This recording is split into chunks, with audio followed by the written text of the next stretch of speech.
Asalaamu calaykum walaalayga qaaliga ah waa idin salaamay meel kasta adduunka joogtiin. Waxaan idin rajeynayaa inaa caafimaad qabtiin. Waa walaashiin Hinda, kanaalka igala socotiin waa Simply Hinda. Maanta waxaa maraynaa part 4 sidee isku caateyn kartaa gym la'aan. Haddii aadan hore usoo dhegeysanin part 1 iyo 2 iyo 3 waxaan kula tali lahaa inaad soo dhegeysato si aa ula qabsatid part 4 ama qeybtan afaraad oo iscaateyska dabiiciga ah ama iscaateyska gym la'aanta ama iscaateyska kiimika la'aanta ah. Maxaa yeelay part 4 waxa waaye bas meesha dhan oo ka bilaabi lahayd isbedelka ayna subisid aa rabtid. 1 iyo 2 iyo 3 waxaa uga soo hadalna ahayd waxyaabaha lagaa rabo inaad bedeshid iyo waxyaabo yaryaroo waxaa jiro inay kaa hor istaagaan laga yaabo hadhow markaa rabtid si dabiici ah inaad isu caateysid saa isaga sixi lahayd. Marka part 4 na hadda waxaa waaye bas saa ku bilaabi lahayd waaye. Marka subaxdii hore markaa uu soo kacid oo kale alisteedii waxaa ku bilaabanaysaa biyo kulul oo liin dhanaan leh. Faa'iidooyinka biyaha kulul ama biyaha qandacan oo liin dhanaanta leh inta ma lagu soo koobi karo. Waxaa ugu horeyso dheefshiidka ay u fiican yihiin, calool istaaga ay ka hortagaan, difaacyada jirkana kor ay u qaadaan, miisaan dhimistana qayb weyn ka qaataan biyaha qandacan oo liinta leh. Marka qofkii heli karto apple cider vinegar ama khalka tufaaxa way ku darsan kartaa. Asagana faa'iidooyinkiisa inta laguma soo koobi karo.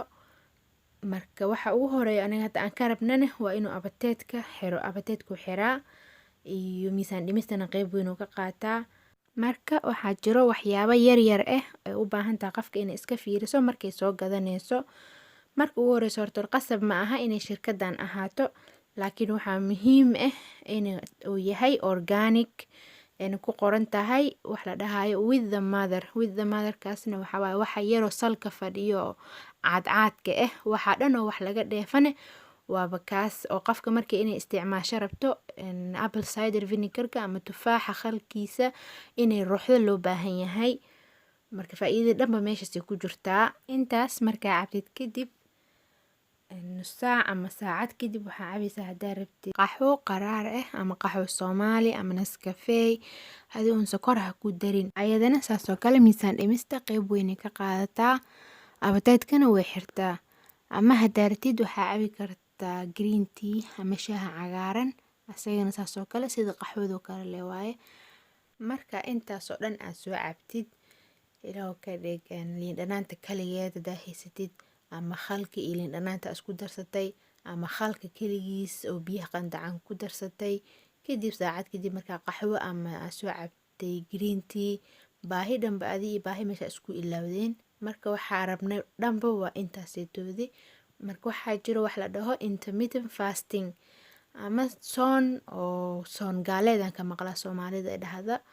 Marka kaasaytoodi la rabaa in la suubiyo hadda oo jirkaaga waxaa la rabaa marka inuu isticmaalo baruurta gudaha ugu jirto energy ahaan inuu isticmaalo. Khaasatan marka aad rabtid inaad miisaan fiican iska ridid. Marka intermittent fasting faa'iidooyin badan oo inta lagu soo koobi karin oo leeyahay. Waxa ugu horeyso inuu jirka ka caawiyo inay wixii wasakh ah ama wixii kugu ziyaada ahay sida baruurta oo kale oo ka baxo. Wuxuu kaloo dejiyaa u fiican yahay sokorta kacsan, dhiig karka iyo kolestaroolka. Wuxuu kaloo ka hortagaa gabowga ama duqnimada soo degdegto. Maxaa yeelay jirka wuxuu ka caawinayaa inay wasakhda iyo waxyaabaha ku ziyaadada ah sida baruurta oo kale saan hore u sheegnay inay ka baxaan xilliyada aad waxba cuneynin sida marka aad hurdaysid. Sida subaxdii hore markaa soo kacid oo dhan intaad waxba cunin isku maaweelinaysid biyaha aad cabaysid. Ka qofkii rabto inay weli wax ka sii ogaato ama baaritaan kale ku sii suubisa rabto YouTube-ka ku qorto intermittent fasting.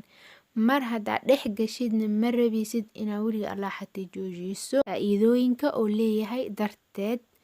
Xataa hadhow haddaa rabtid aad tagtid oo kale meesha aad rabtid miisaanka markaad tagtid waxaa la suubiyaa miisaanka lagu ilaalsadaa. Dadka cadaanka oo kale saasi suubiyaan qofka markay rabto meesha ay rabtay markay tagto ay dhahdo miisaanka bas meeshaan ku qanacsanahay kadib waxay suubinaysaa labadaas waqti ama hal waqti wax cunaysaa kaliya waxay ziyaadinaysaa intii cunaysay ziyaadinaysa si oo miisaan kale uga dhicin.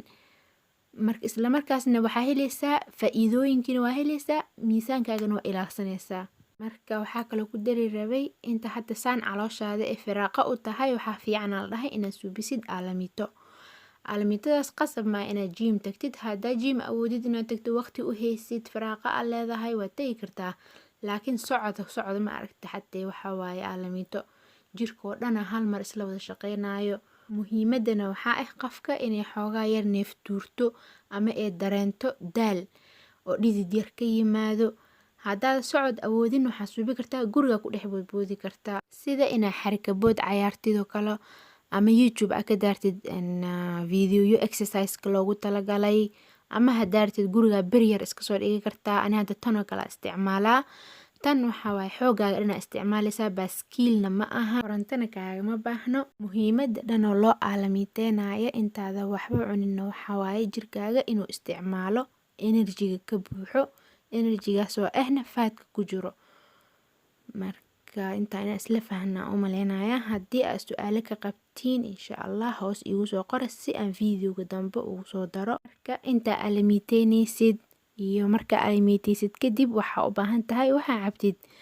dadka qaar biyaha cabidda dhibay ku tahay, marka waxaa la suubiyaa, waa la farsameeyaa. qajaar la jarjaray, liin dhanaan la jarjaray, waxaa kaloo ku dari kartaa qarfo, qolofta hal xaba isqabtoo kale ku ridi kartaa si dhadhankaasoo doodi oo biyaha isu bedelay adeena dhadhan yar kugu yeeshaan oo uga heshid camal. inta isku dalqi lahayd biyo cad oo tubada kasoo shubtay ama caag kasoo shubtay oo kale. marka waa la farsameystaa. si markaasna waxaan kugu tali lahaa oo kale inaad ku shubatid meel ama weel cabiran oo cabiraadiisa aa og tahay. kasoo qaada hadda 1 litir oo biyo cabtaa maalintii oo kale, isku day inaad kor u baxdid. isbuuca ugu horeeya nus litir kale ku dar, litir iyo bar ka dhig. isbuuca ku xiga 2 litir ka dhig ilaa 2 litir iyo bar haddii aad gaarsii kartid. sidaan usoo sheegnayba biyo cabidda qayb weynay ka qaadataa miisaan dhimista. marka insha Allah haddii ay jiraan waxyaabaha aan soo sheegay waxaa ka fahmi weyseen oo kale hoos iigu soo sheega si aan videoga dambe ugu soo daro. marka assalaamu calaykum waraxmatullaahi wabarakaatuh.